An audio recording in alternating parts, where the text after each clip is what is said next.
Oh no! Are we already having technical difficulties? I will introduce the show while you get that adjusted. All right. You got it. You got Hello, everybody, and welcome to Authors Just Talk About, a show in which a bunch of authors just talk about stuff. Writing stuff, hobby stuff, nostalgia stuff. The sky is the limit. I'm your host, Edie Skye, or HP Hollow, depending upon which books you've read. And today, we are talking about a thing I have lots of emotions about, which is Arcane Season 2.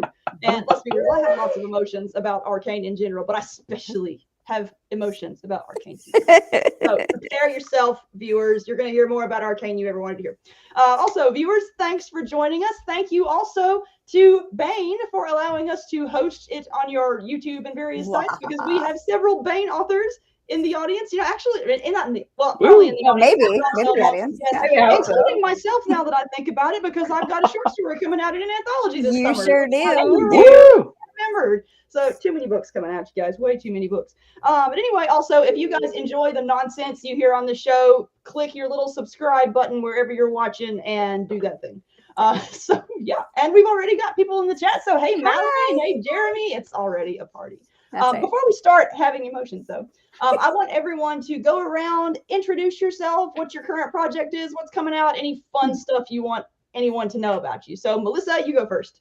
All right. Hey, I am Melissa Olthoff. I write sci-fi, I write fantasy, and I always speak in romance because I write what I love to read.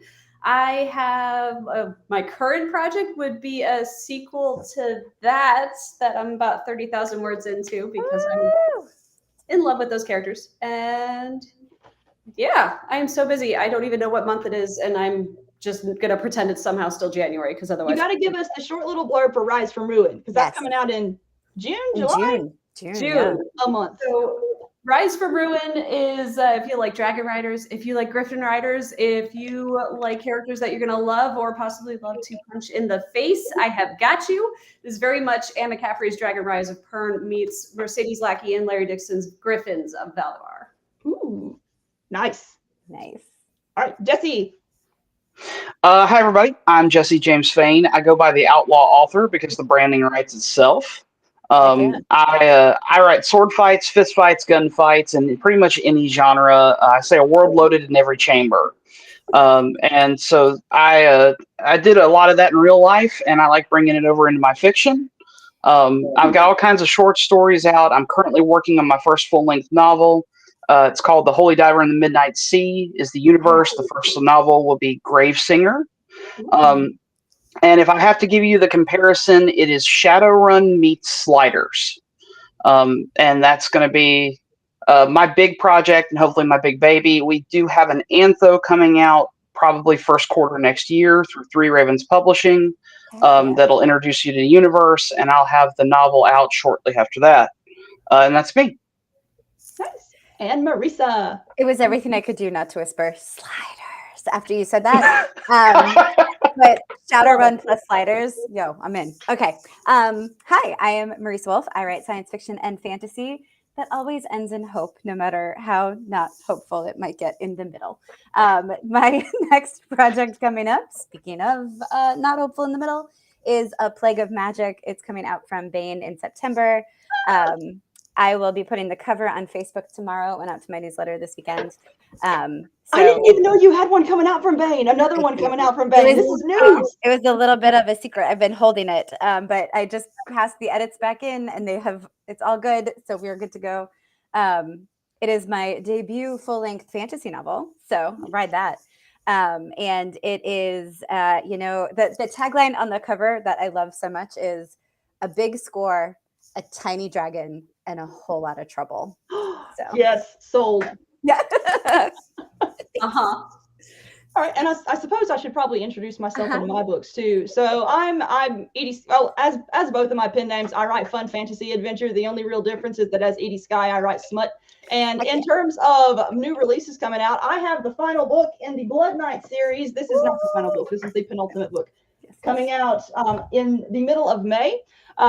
But then I also have, speaking of the Fain project earlier, Dancing with Destruction, which is edited by Jason Cordova, is coming out in June or July, I think. Oh, shoot. Is And it? July, and basically Jacob and I collaborated on a Freelancers of Neptune short story, where basically people start missing on a jungle planet, and my characters or his characters have to go in and figure out why. And I wrote it as Edie Skye, so you know what happens. Oh my gosh, yes. Oh my gosh, yes.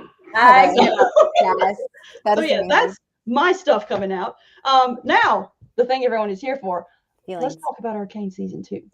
So first, for people in the audience who are joining us and have never heard of Arcane and just somehow stumbled upon this, a very, very short description is Arcane is a series based on Riot Games' League of Legends franchise. It's multiple games, but the main one is League of Legends. And the first, it's effectively. It's kind of hard to summarize at this point. The first season is effectively a story of two sisters and their dramas. And season 2 kind of varies from that. And anyway, the first season is one of my favorite things ever. Like I have what I acknowledge is a fully not normal love for this series. Well, on this call, I think it's pretty normal. I think you're good. Yeah, it's acceptable because that first season's 9 out of 10 at a minimum. Oh, yeah. Like that's me being critical. So yeah. It is a spectacular piece of entertainment. The first thing I want, which leads me pretty well into my first question. There's a lot to talk about with Arcane season 2, so let's start simple. What was your overall impression once you'd finished? And I will go on this one first because I've been holding this in, and it's so here's. Arcane season 2 is an interesting experience for me for a lot of reasons. But from an analytical perspective, all of its individual parts, like individual scenes, music, animation, all of those are among the most spectacular media I've ever seen or heard. The problem becomes when you put it together as a whole, it was just a too fast damn mess. And it felt like all of the acts were from different series to me. What did you guys think? We'll start with Marisa. So I watched it after a marathon 10 weeks of writing in which 2 novels came out of that. So I will say it was my reward. I was holding it. So I did not watch it in the 3 acts. I watched it in 1. And also my brain was mush. So at the end, I was like, yeah, that was awesome. And then I was talking about it with my husband. And the more words came out of my mouth, the more I was like, oh, but I didn't like this. Oh, and I wish they had done this. And oh, I needed like 4 more episodes of Dictator Caitlin. Like it was so I think to your point, it was from 3 different shows. Like it was not one cohesive story that was true to the characters we met in season 1. And that was everyone felt different. Hard. Yeah. None of these characters felt like the same characters to me. And there were time jumps, right? But like even before the time jumps happened, it did not feel like it picked up from that. So Jesse? So my initial reaction finishing it, I don't know how clean we need to keep this podcast, so I'll hold off from that one. But it started with an F and it ended with a K. I have a thing for that. And so I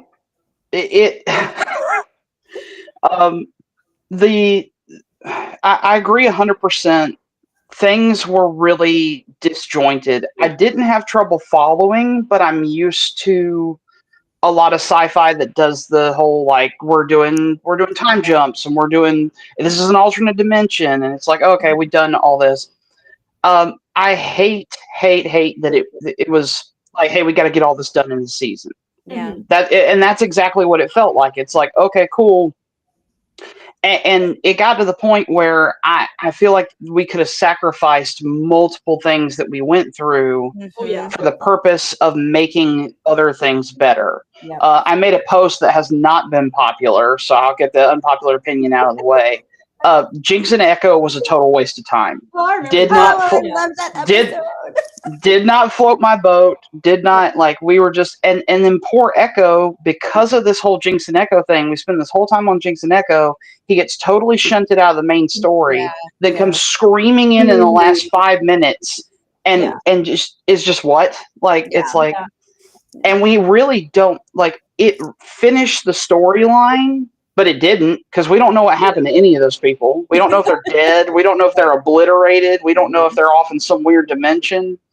And it was like everybody disappears. Mhm. And I like that because they can go be League of Legends champions now, and it ties in with the game okay.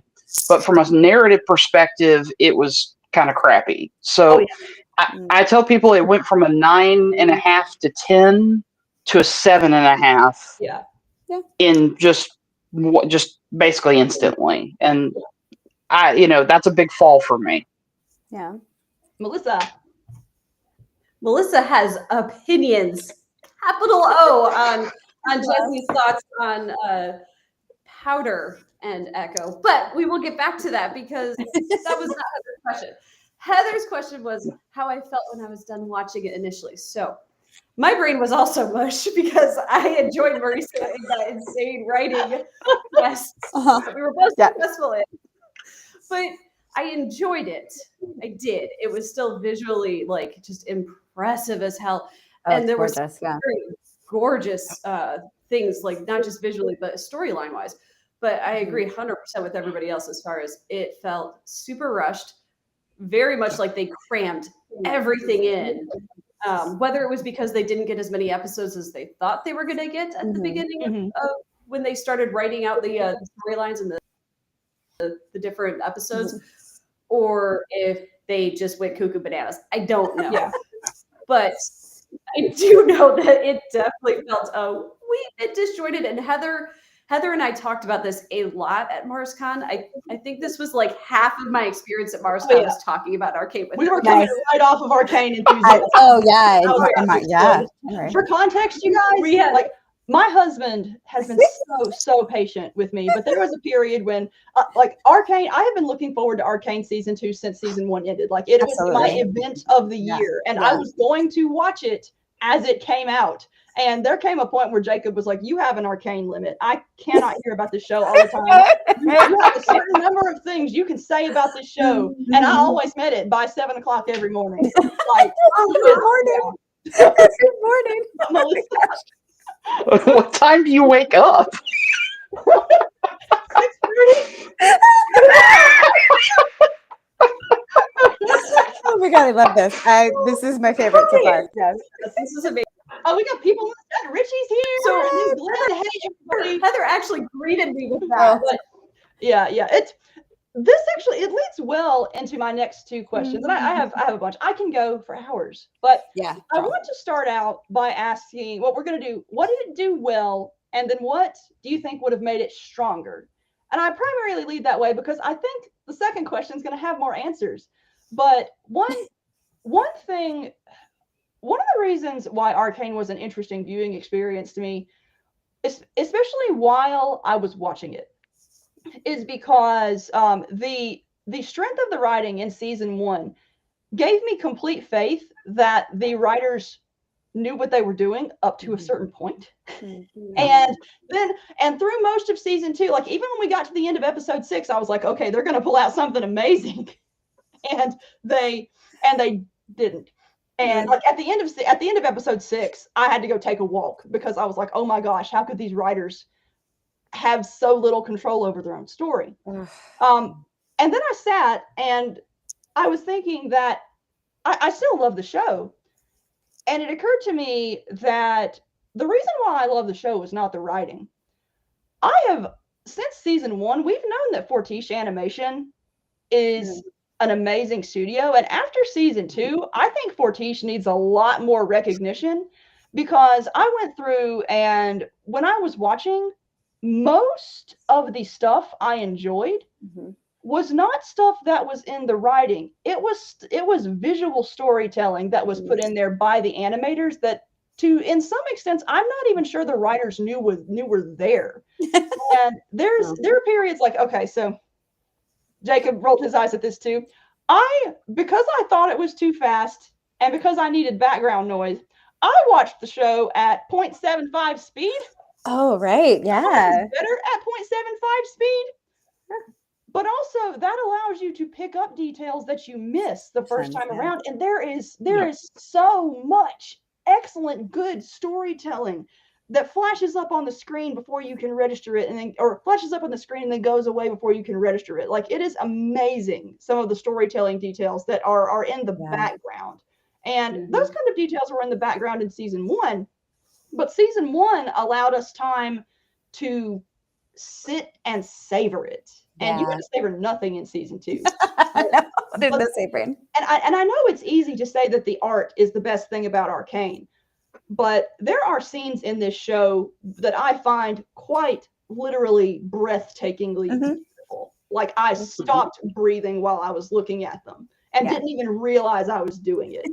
And it's like, which I know it happens all the time in romance novels, but for it to happen in real life, she didn't realize. For me, it was absolutely the art was an easy one. But I want to hear from you guys. Let's do Jesse. What is the thing that it did well? Well, I mean, the animation's undeniable. You're absolutely right there. And especially, I can think of moments where we talk about the characters and how the characters changed a little bit. I'm not super mad at the character changes as far as who they were, how they acted. I feel like there's a lot of logical conclusions from what happened in season 1. But at the same time, season 1 had these dynamite characters, and they exploded some of the dynamite. And when you explode that dynamite, it's really hard to fill the void. I'll save that for your second question. As far as what was good, sound, visually, little things, the way Jinx's hair swings, the way that when you watch Vi fight, she's both pretty and muscular at the same time, that she has these, you can watch the ripple effects happen when things like that happen. The impacts, the machinery, the way the world is brought to life, and how much of Zaun and Piltover they managed to cover. League is a beautiful, Runeterra is this beautiful wide world with all these different, you could almost pick any of them and make your own series and world out of them. And they did a fantastic job of bringing all of that to life, even from a story perspective, taking you back and forth, up, down, and all around. So I think that's really what they did well. Melissa. So going back to Echo and Powder, one of the things I absolutely loved about season 2 is not the romance. Don't let the romance lover fool you. It is that brilliant back and forth between Echo experiencing paradise, everything he ever wanted, like a world that was just dang near perfect, and Jace navigating this hellscape of like, what the heck is happening here? Breaking his leg, having to crawl out of hell. That dynamic, that back and forth between Utopia and whatever the heck he ended up in. I mean, that was my single favorite episode of the season. Yeah, same. That one was the only one that felt like it was from Arcane season 1. Right? It was brilliantly pulled off. They balanced that so well, and I was just at the edge of my seat. And it's a lazy boy recliner. It's really hard to be at the edge of that. I managed. Nice. The thing I like about that episode too is that it is really brilliantly placed. Like, I hate the previous episode. Like, it makes me mad. Everything about it makes me mad. Fair. But one of the really narratively brilliant things that it did was it took the end of that episode where you absolutely get your heart ripped out and stomped on from every possible direction as a viewer of the show, and then you get this little utopia. And utopia is the wrong word, but it's like, it is such a breath of fresh air. Yeah. But I fully agree with Jesse. Like, I from a fan perspective, I like the concept of Jinx and Echo together as a couple. Like, I think they're cute. And there were elements of it in there. Like, when they went into the final battle, they were drawing on each other in the back, somewhere. Like, there was stuff going on. But like so many storylines, it didn't get enough screen time to matter. Yeah. And so the pacing. Marisa, Melissa, have you finished? And now, okay, not me. Okay. Yes, no, I will go. So yes, I loved episode 7. And I do think with different pacing, it would have been one of an all-time best episodes of anything. Like, if it had fit slightly better in the overall picture of the season. But whenever they gave the story a chance to breathe, that's when I loved it. So also the flashback when we got to see Xander and Silco and Vi and Powder's mom.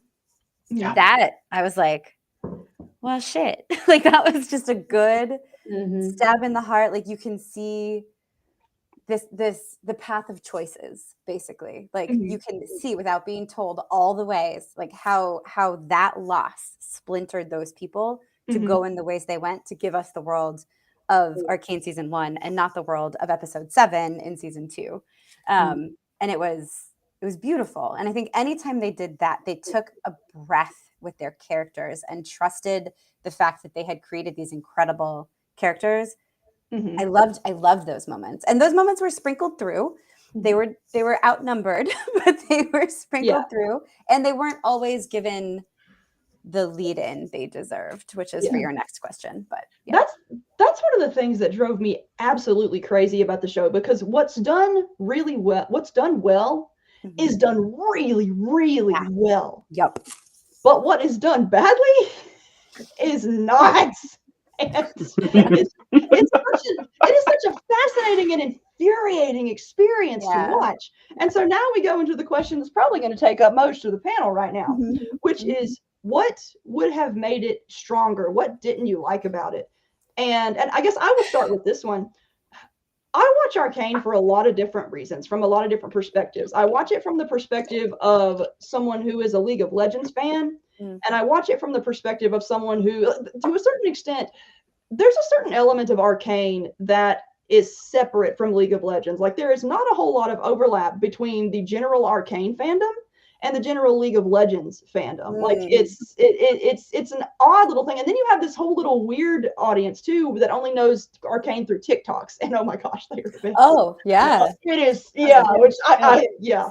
But yeah, and the thing, I enjoyed watching Arcane. Ultimately, I enjoyed season 2. But when I got to the end of season 2, the thing that really, really pissed me off about it in comparison to season 1. Season 1 did a really deft job of making the characters emotionally complex and often tragic, while also still being these badasses that I was excited to go play in the game after I finished watching the show. And season 2 had the emotional complexity, but the characters are getting kicked so much that I wasn't excited to go play the game afterward. And here's the thing too, of the Arcane characters, I'm a Caitlyn main. And I did not watch season 2 to watch my favorite character become a dictator. I mean, that's just, there's nothing admirable about what she does. And even if it is understandable from the context of she is grieving a mother lost in effectively a terrorist attack. And that just, I didn't like that I'd watched a video game adaptation about characters literally named champions. And I didn't feel that any of them acted like champions. And that frustrated me to no end. Who wants to go next? I got more, but I'm the host. So I can go because it was, I mean, I won't go too deep into the pacing because we've touched on it, and I feel like Jesse is ready. So I'm gonna let Jesse take the pacing. Jesse. Yeah. So so in addition to the pacing, I think it is, so Jesse said this a little bit ago too, but like you can read in why characters did things along the way, but the story didn't really support it. So, yep, I can read in why Caitlyn became a dictator. I can read in why she would trust Ambessa.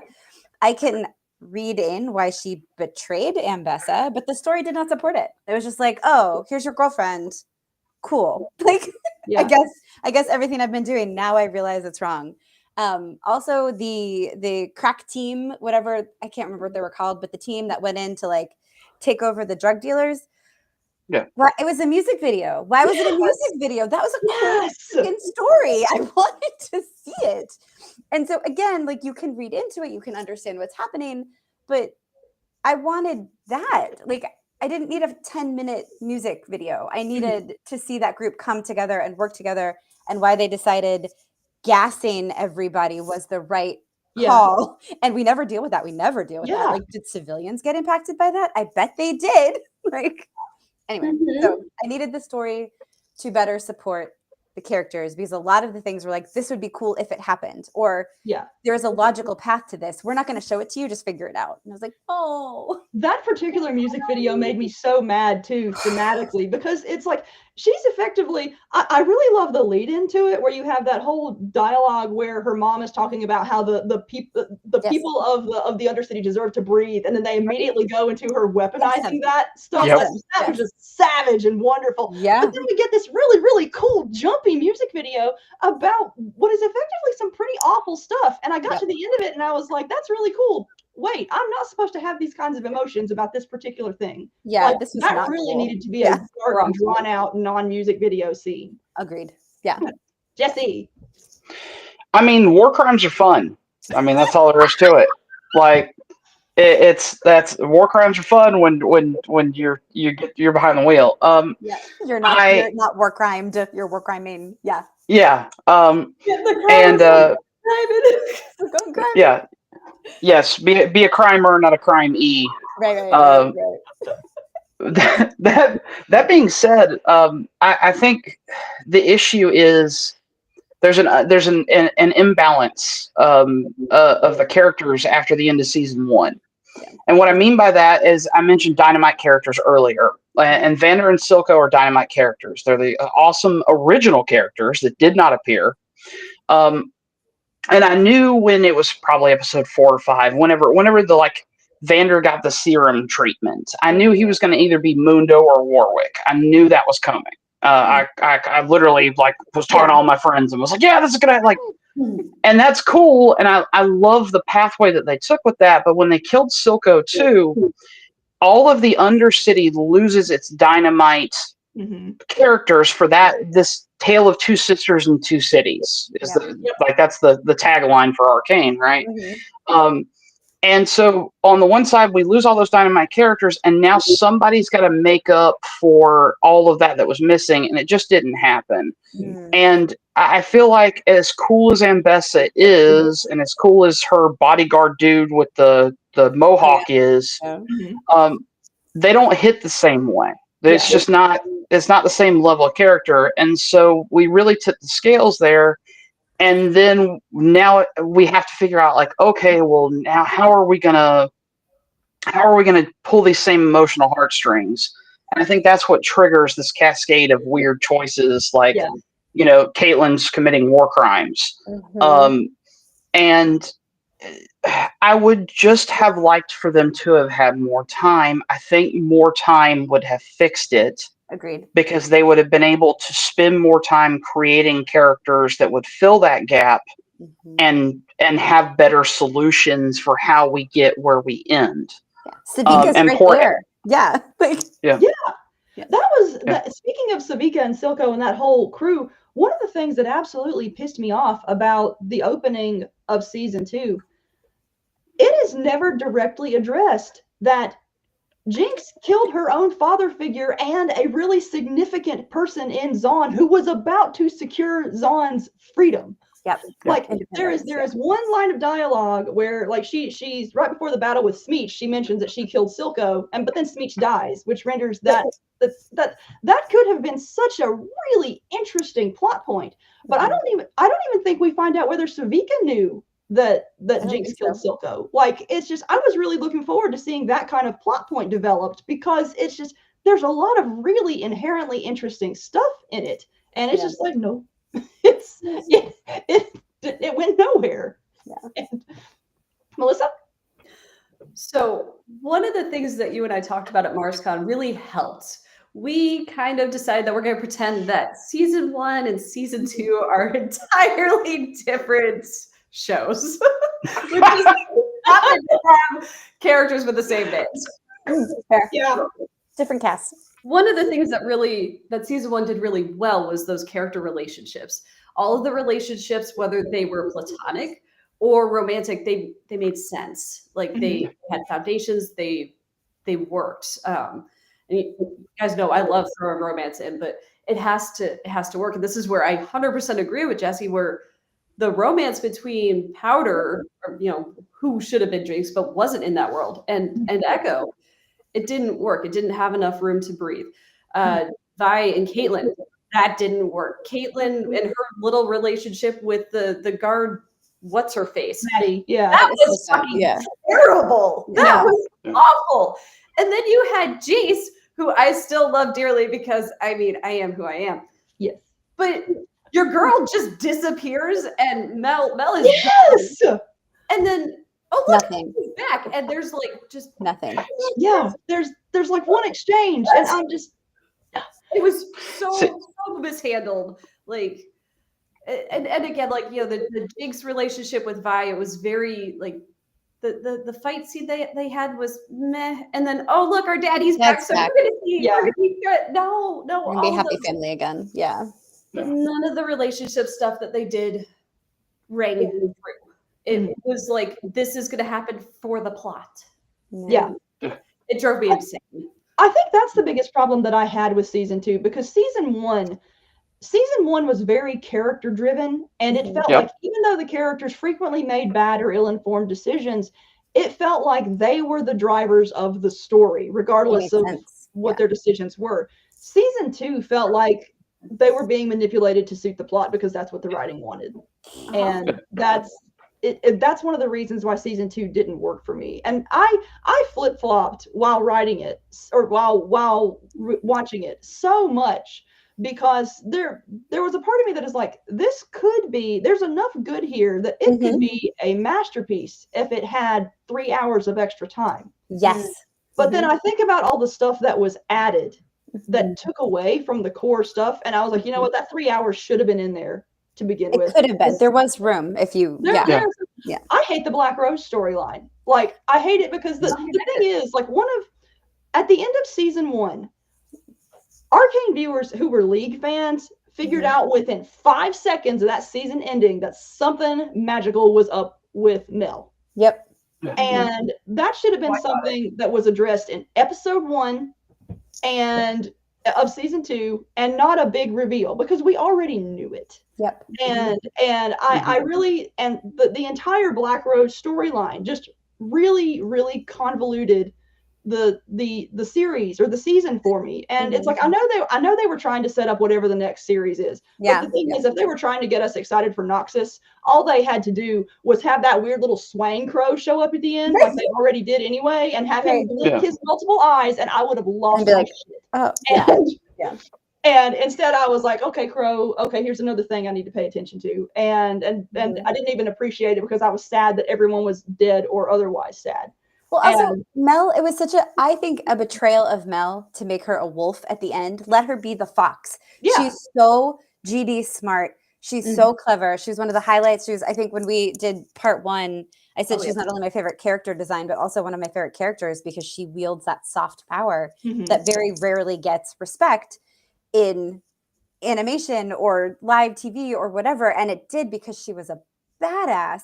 And she's still a badass, but this time they were like, well, it's because magic. And she's a wolf like her mom, as opposed to she's clever and she's the fox. Like, it felt shitty. Sorry, I just jumped in. But like, come on, do better by my girl.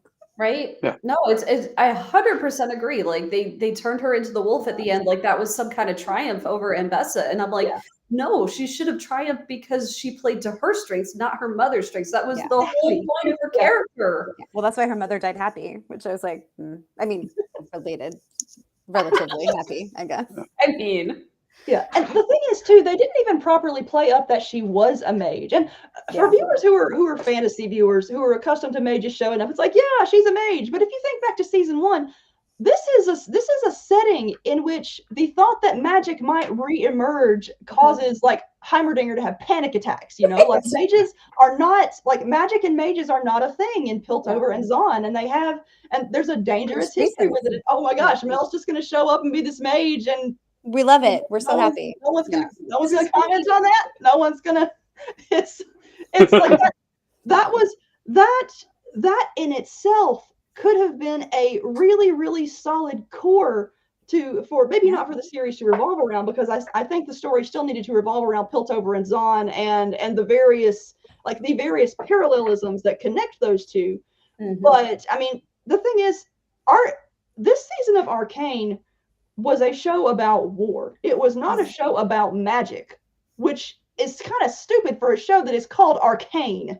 And we haven't even talked about Jason Victor. Like, I got so mad that my magic science boys basically got sidelined. I mean, I'm a huge Javik fan, and I also really like space magic bullshit, and I'm always going to love that ending. Yeah. But I hated the way they got to that ending. Like, that was the storyline I was looking forward to the most, and I swear they used every single trope that I hate to get there. It was like they took a checklist and Screw you, Heather. Screw you, Heather. Let's see. Like, once we got to the weird Aphrodite cult, I was like, are they really doing this to my boy? Like, are they really? It's just, especially since another thing too is there was a period where, so Arcane season 1, when it first came out, was not regarded as canon. Like, Riot explicitly said it's not canon, and I thought that was cool because it opened up really interesting storytelling possibilities. Like that you were able to introduce Silco and Vander because they're not League characters, they're their own thing, and you were able to do some really, really interesting relationship stuff with the characters that is technically not canon, and that made it interesting. And then they go and say, okay, Arcane is going to be the canon now, and I look at where these characters as established in Arcane end up in lore, and I'm like, oh my gosh, like Victor and Jace are arch enemies. Like, I need to see what kind of writing gymnastics these writers are going to pull off to go from that excellent relationship to that in the lore. And I literally have been just pumped for 2 years. Just not necessarily to see that happen to the characters, but to see how the writers accomplished it, because I wanted to see the efficiency. I wanted to see the actual storytelling techniques that were used. And instead, Victor becomes generic mage god number 36. Of all the things they could have done. It's just and the thing about it too is that these two are my favorite characters, you can tell. I had predictions for things that were going to happen, and honestly, I had so many predictions that didn't come true. I effectively have 80% of the outline for a new novel now, so that's one of my projects. You know? I mean, look, that's a win. A win is a win. But there were so many seeds in season 1 that were planted where it looked obvious that this is where the writing was going to go. Like, there's Victor and Jace are friends in the very beginning until you have that one I'm from the Undercity scene where you see on the bridge, you know, where you begin to see this rift begin to emerge. And when that happened, I was like, oh my gosh, that's going to be the beginning. That's going to be that Victor and Jace are going to become the sort of the thread that carries the Piltover versus Zaun thing. And then when you consider in the lore that Victor has like augmented like Chemtech magic superpower people, it's like, I'm like, oh my gosh, it's going to be a kick-ass season. And I really just wanted to see Victor heck shit up. And I mean, he did, but not like the way I wanted. But it was just, that was the biggest disappointment for me, because it wasn't the canon I was looking forward to. It was a new canon, and that was the biggest disappointment for me. I just couldn't stand it. I hated everything about that. But let's see here. But I have emotions. I have big emotions. Okay. Big emotions. So what else would you have changed about season 2? Taken out, put in, anything that you wanted to see that didn't happen? Jesse. Oh, sorry. I was just going to say Jesse was about to talk about Echo, but go, Melissa, go. So Isha, that I hate a character that is literally and obviously written to die. Like, here's Child Redshirt that is merely supposed to emphasize how Jinx can still be Powder and show like, oh, she's a better big sister than Vi was. Oh wait, she died. Not a better sister, turns out. No, this is why Jinx never brought you along on missions or didn't want to. Look, you died. And then it's barely remarked upon in Act 3. We get one scream of Isha's name. That's it. And then we move on. It was which is the only reason I knew her name, because they did a terrible job of even making that happen. I knew her name because there was the one video for Isha's song came out 2 days before the series, not 2 days, but recently before. And by the way, that was brilliant marketing, I will say, for that. Like, there's the marketing for Arcane season 2 has been great, but the thing about Isha's song is it released and it's in Chinese, but if you read the lyrics, it's this really, really uplifting, bright song. It's one of my comfort songs until episode 6. And then I was watching and I was like, oh my gosh, is this where they're using this song? Is this where they are using this bright, happy song? And on one end, I thought it was actually kind of brilliant because holy heck, the narrative misdirection. But I was too mad at the rest of the episode. Really, but it was just, oh my gosh. And I it's one of those, I have this weird simultaneous absolute love and absolute hate for elements of the show. And it's very often the same scene. Yeah, I totally agree with Isha. Like, she was there to die. And she could have had really interesting narrative uses. Mm-hmm. But again, they weren't utilized. No, it was just meh. Yeah, somebody in the chat just said, David Vowell in the chat just said characters that are obviously going to die but then keep surviving. Yes, agreed. Exactly. I love those kinds of characters. No, Tech Team, hey, says hello there. I'm going to miss seeing Heather and Jacob at LibertyCon this year. Yes, we're not going to be at LibertyCon. We have a family reunion that overlaps with LibertyCon. So everyone seeing us has to have extra. I was getting excited for having y'all there too. Yeah, we're going to be there next year though. Nice. So, but yeah. So I have to say though that of all the things that, even though I did ultimately from an analytical perspective dislike season 2, and I disliked the way the music was used sometimes too for similar reasons, like the music, too many music videos, like too much important information was conveyed through music videos, but also the soundtrack in and of itself, oh my god, it is gorgeous. It is one of the best things I've ever heard, whether we're talking about the score soundtrack or the actual season 2 pop soundtrack. Like, there's too much music, there's too much non-instrumental music inside the show. Like, they tried to squeeze in too much. One of the reasons why it worked for me I loved that season 1, each episode had its own musical centerpiece that it focused around, and this season had like at least 2 per episode, and it messed it up. But I absolutely love the music of the show, and it deserves more credit than it gets, because I feel like it gets overshadowed by everything else. One question that I meant to ask earlier is, first off, how did you actually come to the show? Because there are a lot of different directions that people through which people discover Arcane. Like, some just stumble upon it on Netflix. Like Jesse and I are League of Legends fans. There are people who are specifically Arcane fans. You've got the whole crowd that I mentioned earlier that just knows about it through Arcane TikToks. How did I mention that because I feel like a person's reaction to the show is heavily influenced by how they discovered it and their relationship to it. There are a lot of people who will not hear criticism about this show because it strikes an emotional note in them that is very, very significant. Like, there are a number of people in groups, for example, that I've seen who love Jinx as a character because they relate to her, and especially season 1 Jinx. I just want to give these people hugs and buy them therapy. Like, to be able for that to be not your comfort character, but the character you relate to, your baby, is such a tragic thing. And so there's a lot of different kinds of reactions to the show because of that emotional core, but then also because of the fact that it's based on an action video game. So how did you guys discover it? Marisa? Netflix. So I was not a League of Legends person. I had missed it. And then I was seeing all these cool little previews of it, and then I think it had probably been out like 6 months before I even watched it, but I just kept hearing from people whose opinions I enjoyed, how good it was. And I was like, all right, screw it. Let's go watch it. Maybe it wasn't 6 months. It was maybe just like 1, but whatever. It was some time that felt like a long time. And then I watched it, and it was one of those, like, to me, you are perfect. I would unironically rate it a 10 out of 10. Like, I don't need to be there. I'm sure there are little nitpicks I could make, but I loved it.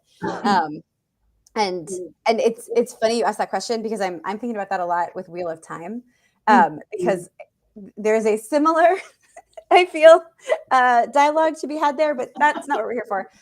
So yeah, I came to it through the show. I fell down a rabbit hole of just reading about various like Runeterra things, because it's like a never-ending rabbit hole, and I love those. So that was great, but I have not bridged the gap to playing games or anything else, because I specifically love the story of the show. One of the most hilarious things to me about Arcane is that it was obviously made, like, it's a good show, but it was obviously made as marketing for League of Legends. And I have to laugh at, like, League of Legends notoriously has one of the most toxic player bases out there. And I have to laugh at how frequently Arcane players and people who know of the toxicity of the universe go to Arcane fans and say, "Don't do it. Don't stay on your side.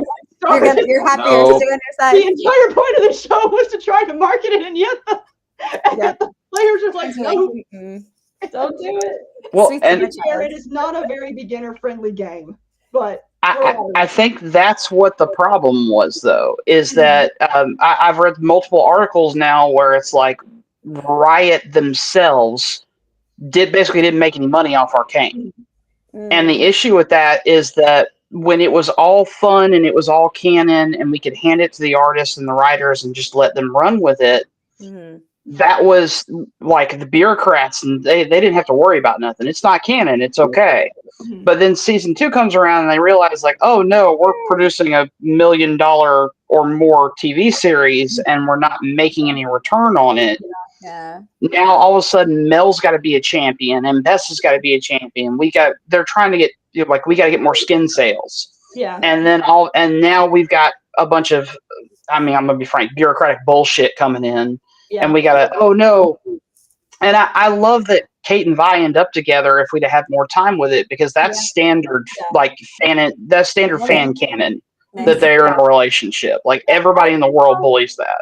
I love that the show acknowledged, like I absolutely love how attentive to what fans want the Arcane showrunners are. Yeah. Because there are so many franchises that see what fans want and condescend to it. Yes. And I will say that even though I did not like the execution of season 2, I absolutely love how there were obvious nods to fans in that season. Well, and the setup in season 1, like if you don't pay that off in season 2, that's lame. Like they were adorably set up, I think, in season 1.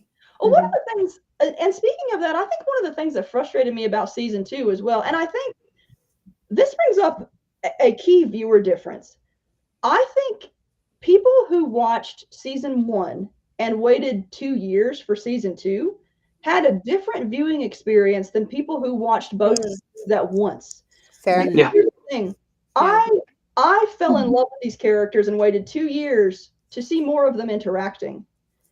And that's what I enjoyed. I enjoyed the rapport. I enjoyed the interacting, and the two core sets, like romantically or platonically or whatever.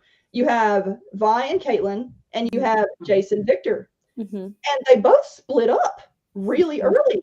And I don't get to see any more of these characters interacting. And that really, really pissed me off, because I spent years looking forward to it. Yeah, that's fair. Think about how it would watch as if you're watching it from season 1, if you're watching it all at once.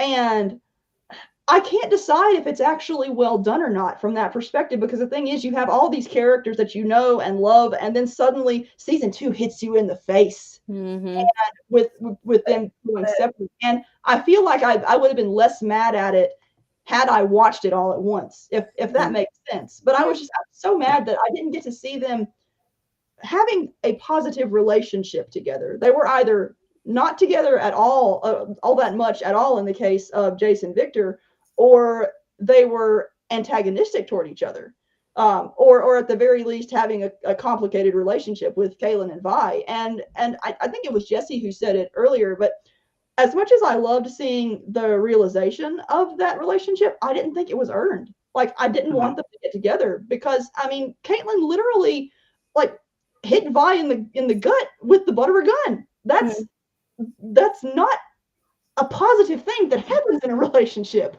And I understand that it was like a dramatic moment, but it's like, I did not like that element of it. Yeah. And so, yeah. But, well, and also, like, kudos for a sex scene, but that wasn't the moment. That was not the moment. You think your sister's about to kill herself, and that's the moment? No. And we're also setting it in Stillwater Prison. Which, also has some traumatic associations for a lot of characters in the series. It was just these characters. Like, Vi spent how many years there herself? And the timing was atrocious. Yeah, it's still a hot scene though. Oh my god, it was so good. Well, it goes back to good. that. Come on. Individual elements Where else? are excellent, Yes. but when you put it together as a whole, it's Yes. not. And Yes. that's one of the more fascinating things about it for me. Yeah. Because I remember when whenever it was airing, I would be really pissed off at an episode, but then I would come across I would come across certain scenes on Twitter or whatever. And whenever the Remember Me sequence happened in episode 6, I was just kind of like, okay, I guess we're getting a music video now, whatever. Because there was so much going on.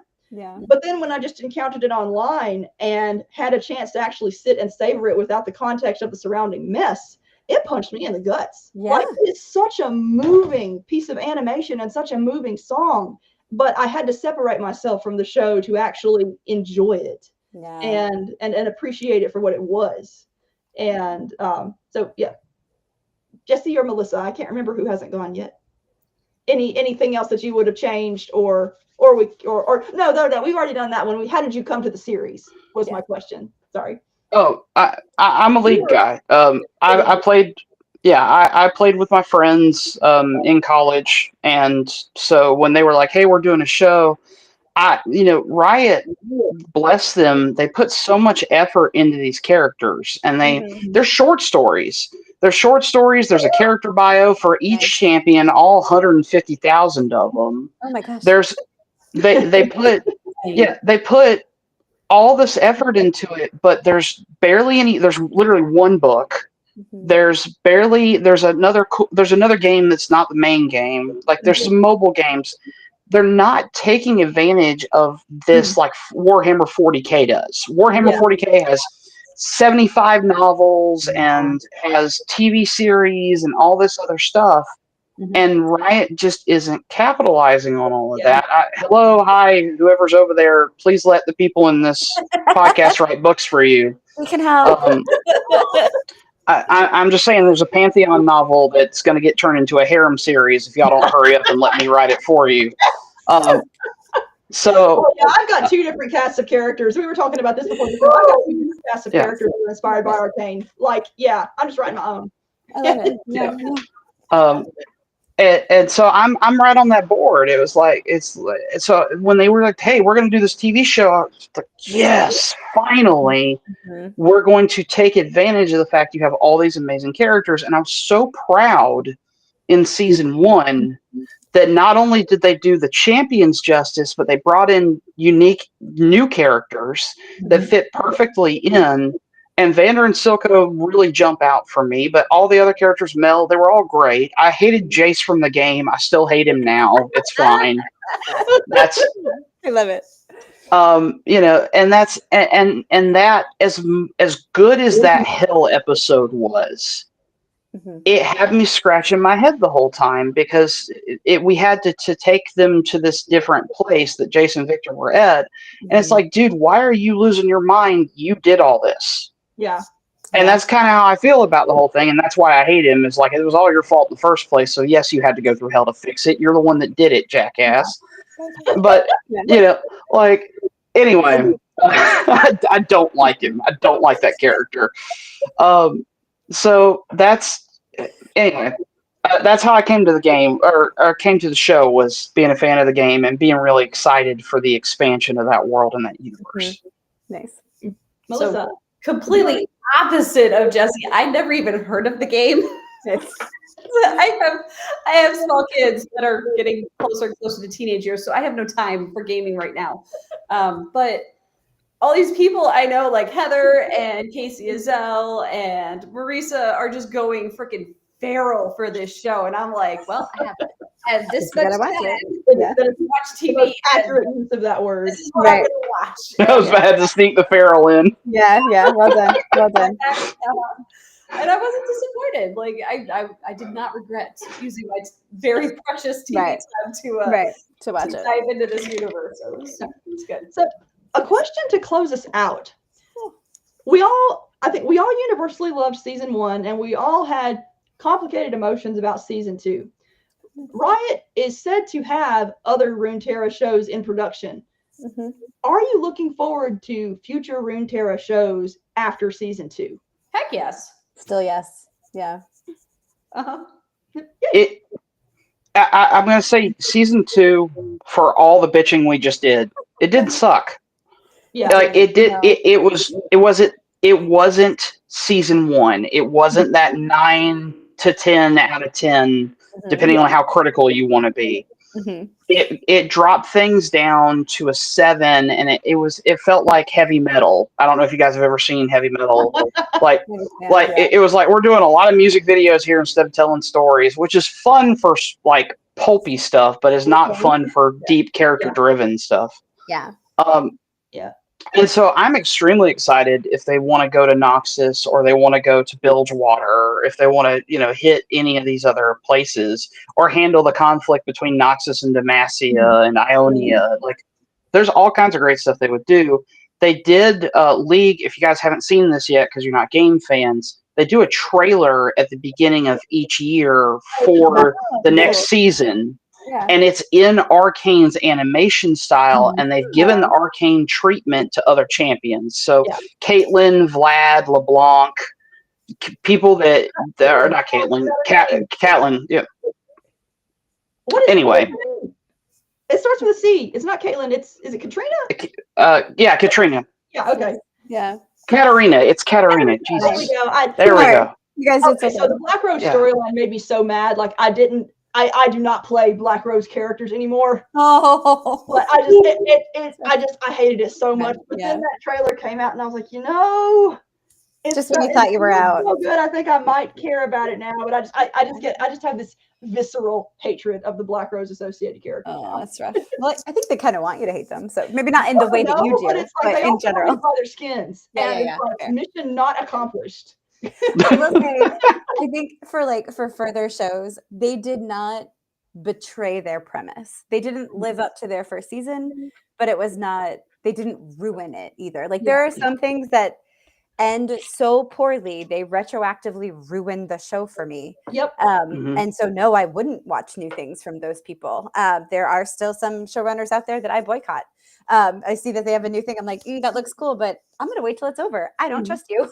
So that is not where I am with Riot Games. I would be very interested to see new stuff. Mm-hmm. Yeah. And the thing with me too is that and obviously I didn't hate season 2. Season 2 was honestly on par with what I thought season 1 would be. Like I expected something to be entertaining, but maybe forgettable. But maybe not even forgettable. But the thing is, I have always been entertained by Riot Games properties. Like whether it's their games, whether it's their music videos, like I love everything they do. It makes me happy. And I think the main reason why I have such a visceral negative reaction to season 2 is simply because season 1 was so good. Like, and that's actually a pretty cool thing to be able to say, especially about a video game inspired TV show. When you consider like the video game curse that I think Arcane effectively broke, because we've had so many good video game adaptations, especially animated ones recently. But yeah, it is. Dang, it's 9 o'clock already. I know. Like I still have feelings. But I think I've seen some of you yawning already. So. I've been dying since 8. I mean, it's where I was saying that too. All right. Well, we will begin to wrap up. Thank you for joining me for this. This was super fun. Yes. And everyone in the chat, we had an active chat tonight. Before we close out again, I will say thank you, Fain Books, for allowing me to host here, since we have a bunch of Fain authors here. And again, if you enjoyed what you saw, be sure to subscribe, do all the clicky things. And I'm going to have everyone go down the line, say again who you are, where we can find your stuff, and then we'll close out. So you can find all my stuff on Amazon. Everyone else can go. Marisa. MarisaWolf.com, MarisaWolf.net. I go both ways. You can come find my stuff. There's a bunch of new stuff coming out this year. I'm in that anthology with Heather and Edie, Skye, and Jacob. I'm in another anthology with Jacob, the new Honorverse Challenges one. Yes. And then a Plague of Magic. If you want to get some Arcane vibes, please come join me. Oh, is it the Arcane one you were telling me about? Heck yes. You're gonna love it. Yes. Right, Jesse. You can find me at outlawauthor.com, which all my stuff that I publish is on Amazon. They're all short stories at this point. They're all in different either Three Ravens or Bayonet Books anthologies. I have 2 releases coming out the end of the month. One is going to be kind of a steampunk Civil War universe. The other one is urban fantasy. One is a half Viking, half Muskogee berserker, and the other is a Green Beret necromancer. So we're doing a lot of revenge. We're doing a lot of violence. We're gonna have a lot of fun times with those. You can find links to that again at the website outlawauthor.com. I'm on all the socials. I really love my Substack. I get to be long form and write about stuff that matters instead of asking you what your favorite color is on X. But the links are on the website. You can find me on X, you can find me on Instagram, and you can find me on Facebook if you really want to, but that is my personal page. It's guns, heavy metal, and lots of foul language. So if you're not ready for that, don't show up. Yeah. And that's me. All right, Melissa. All right, you can find me at melissaolthoff.net and .com because, like Marisa, I too now go both ways. Hell yeah. So May, I do believe that Savage Bunny 4, Daughter of Shippo in the Salvage Title universe, shall be out from publishing. Mm-hmm. It is the 4th book of my Salvage Bunny trilogy. It's normal. It's fine. Totally normal. Yeah, Totally fine. Trilogy, Douglas Adams Right, trilogy. and then from Bane Books in June, my very first Bane novel will be out, Rise from Ruin. I am so excited. Cannot wait to hear what y'all think about that. The e-arc is live on the Bane website, and the You can pre-order buy it right now. on Amazon. Go buy it right now. You want to read this now. 2 pages in, and I already love it. I love it so much. It's so good. I've read it 3 times, and I will read it again. Join me. I love you so much. That's true. All right. And then I'm in the same anthology that you guys are in July, the Dancing with Destruction. Oh yeah, we're all anthology buddies. Yes, Yeah, we're gonna have to do a panel. Really cool. Yes. All right. Okay, everyone's gotten a chance to speak. Okay, all right. Thank you again, everybody, for joining me on both chat and guests. This was a great time. I love it. I could go on for hours, but we all need to sleep and whatnot. So thank you again, and see you all later. Bye. Bye.